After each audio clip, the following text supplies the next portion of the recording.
Ladies and gentlemen, boys and girls, children of all ages, this is Hopeful Chewbacca back at the Church of Chewbacca, and today we're going to go over three more 95 overall gold icons, and it's Darryl Sittler, Brad Park, and Luc Robitaille. We're going to give them in-depth true reviews, rate them 1 through 5 Chewies. I'm going to kind of let you know what I feel about the cards. As you guys know, each of these cards have 3 points for a singular team synergy and 3 points for a singular player synergy. Let's get into it. Darryl Sittler. The Toronto Maple Leafs legend Darryl Sittler, 6 foot tall, 190 pounds, left-handed shooting, part of the no helmet gang. He has 3 points for distributor, 3 points for speedster. What distributor does, it gives you speed, passing, puck control, and durability. The speedster is going to give you speed and wrist shot power. So obviously with speedster and distributor, you can get up to 95 speed, as well as with spark, he'll get up to 91 acceleration. Looking at his attributes with no synergies activated, he has 87 acceleration, 95 agility, 97 balance, 95 endurance with 88 speed. So not the best skater when it comes to terms of speed. Now he can't get up to 95 speed, and 91 acceleration will be more than enough for the rest of his attributes when we start to go over the card. So that's going to factor in, as well as he has terrific synergies. Distributor 3 points is huge. Speedster 3 points is another very big time synergy. It means that there could only be a guy that maybe you have like the Zach Parise from the Winter Nationals, still 92 overall, that has that Speedster. You only need him to activate Speedster, or just Guy Lafleur to activate Speedster, the bronze icon. So it allows you a lot of flexibility with these other cards that have Speedster by having this Darryl Sittler, so that's pretty big. But the 3 points on distributor is what we're really looking like, especially on such a good card like this. Moving on to his shooting category, he has 99 across the board, so he's going to have a phenomenal shot. He already has a phenomenal shot with a silver icon. He rips clappers. He's always shooting great wrist shots, so that's nice to see. He's going to have that max shooting. For his hands, he has 96 deking, 99 offensive awareness, 97 hand-eye, then 94 passing with 97 puck control. So pretty darn good hands. The passing will get bumped up to 97 with the distributor. So you're looking at a card that's going to have 97 plus in all of his hands category, more than likely. The deking might stay at 96. It depends what team and player synergies you have. Then on defense, he has 96 body checking and 97 strength, so those are great numbers. Then his checking category, 94 defense awareness, 90 shot blocking, 97 stick checking with 97 faceoffs and 77 discipline. So you can play all 3 forward positions across the board, and I think that's very big for this Darryl Sittler as well. It's one of those cards where if you're going to invest in one of the 95 overall cards, he might be the guy. There's some other guys that obviously might be worth investing in, but I really do think this Darryl Sittler could be an absolute monster at the 95 overall. So it's somebody to kind of take into account here, to look at whenever you're thinking about being one of your first upgrades from the 90 silver icon to the 95 gold icon. I do think Joe Nieuwendyk kind of sits in that category as well. These guys that can play center, there's some flexibility. Maybe you have a line of like Sittler and Nieuwendyk and you're not really sure, man, Nieuwendyk's not really playing well at center. Let me move Sittler in there and see if he plays center a little bit better. Put Joey N over on the right wing, and maybe that's how you roll for a couple games. It allows you to switch it up and change up your lineup, but that's actually switching up the players, which is kind of nice. This Darryl Sittler, he's kind of a borderline 4.5 to 5 Chewies. I'm going to round up this time around because of the 3 distributor and speedster synergies being very good. So I'm going to give him the 5 Chewies, but he's like just barely 5 Chewies. He's more of a like 4.75 Chewies, 4.8 Chewies, but I don't go that in depth of it. I'm going to give him the 5 Chewie nod here, but I really do think he's a low-end 5 Chewie card because I think his speed and his acceleration are just a little bit slow for what I'd like. The speedster helps with that a lot to allow him to get to 95 speed. So I do think you're looking at an end-game bottom 6 forward, especially at center. But at the same time, I think that he just is a little bit too slow, and I've been harping on a lot of guys' speed, especially for endgame cards, and I think Sittler kind of sits on that cusp or that bubble. I'm going to go with the 5 Chewies and round up, but he's at the low end of 5 Chewies. Brad Park.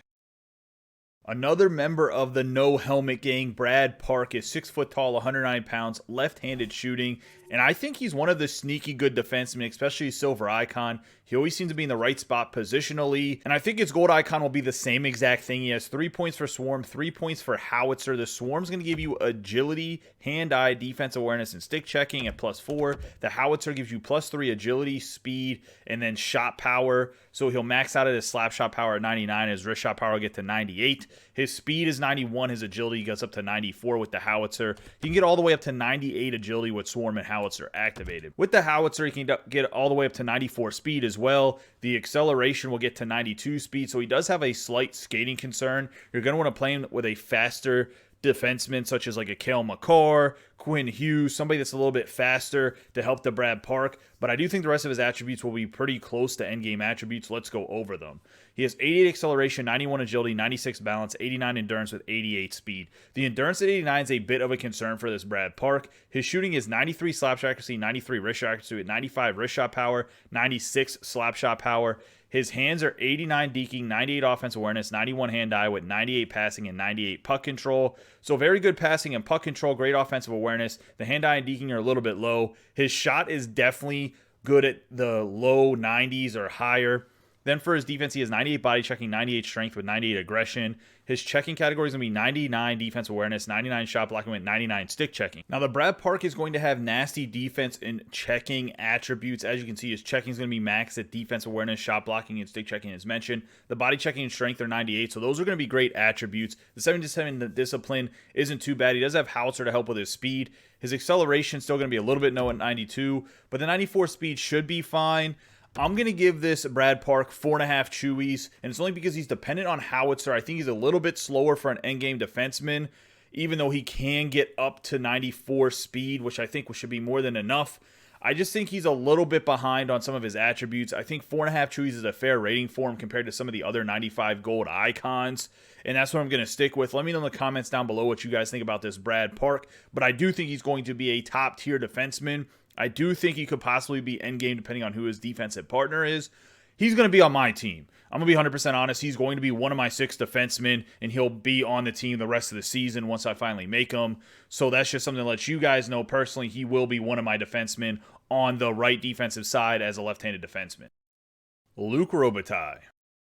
One of the great goal scorers to play in the late 80s and throughout the 90s, Luc Robitaille, 6'1", 215 pounds, left-handed shooting. He has 3 points for heart and soul, 3 points for passing playmaker.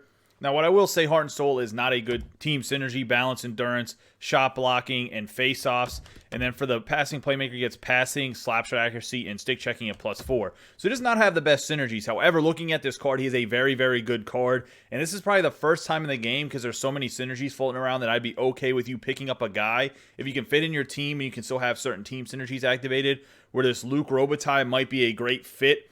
I don't think he's as good as the Connor McDavid event card that came out, but I think he's going to be pretty close. Let's go over the attributes and look at him. He has 94 acceleration, 99 agility, 94 balance, 91 endurance with 99 speed, which means he will max at 98 acceleration and 97 speed with spark and distributor. So those are very good ratings for skating. The endurance at 91 is a little bit of a concern, but he's a winger, so it's not too big of a concern. His shooting is 98 slap shot accuracy, 97 slap shot power, 99 wrist shot accuracy, 97 wrist shot power. His hands are 99 across the board, 89 body checking, 93 strength, and he has 95 defense awareness, 88 shot blocking with 97 stick checking, 94 discipline. He only has 66 faceoffs, but he's going to play left or right wing for you. Honestly, this Robitaille's attributes, looking at them, just the raw attributes, are some of the best in the game for 95 overall. He's pretty much an event card or any of the event cards that have come out. He just doesn't have good synergies. But that's not going to hold this card back anymore. He's getting 5 Chewies. I think he's the best card out of the 3 that have come out, even with inferior synergies, because this guy's going to be an elite skater, an elite scorer, has elite hands. His biggest downside is he's not a big-time body checker, and his shot blocking is not great. 2 things that I really don't care about whenever you're looking for a guy that's trying to score goals for you, set other players up. The rest of his attributes are phenomenal. The defense awareness and stick checking will be more than enough for back checking and forechecking. checking. Going to be a great skater, great shooting, great hands, already mentioned. 5 Chewies. I think this Luc Robitaille will actually go under the radar and be one of the best buys at 95 overall that anybody can pick up. And you heard it here first. Let me know what you guys think. That's going to wrap up this in-depth true review of the Sittler, Park, and Robitaille. This is the first time I can say that I think Luc Robitaille is one of the elite players when it comes to his set of overalls, as in like the 85s, 90s, and now the 95s. Luc Robitaille's finally cut up with getting those plus 10 attributes in all of the categories, plus the plus 7 or 8 speed, and it's just, he becomes an amazing card compared to what his bronze was, because synergies do not matter as much now, because you can fill out your synergies with other cards. So I think this Robitaille is a phenomenal card. I think he's better than Sittler or Park because his attributes are so good. So we're going to go Robitaille, Sittler, Park, in this set of 3 cards. Let me know what you guys think in the comments down below. I would love to debate you guys about it or hear your comments. And it really helps with the YouTube algorithm. So comment, comment, comment. As always, guys, I appreciate all the support you guys have given me. Don't forget to subscribe, like, and share this video with any of your friends that play NHL 21. You guys have a great day and be safe.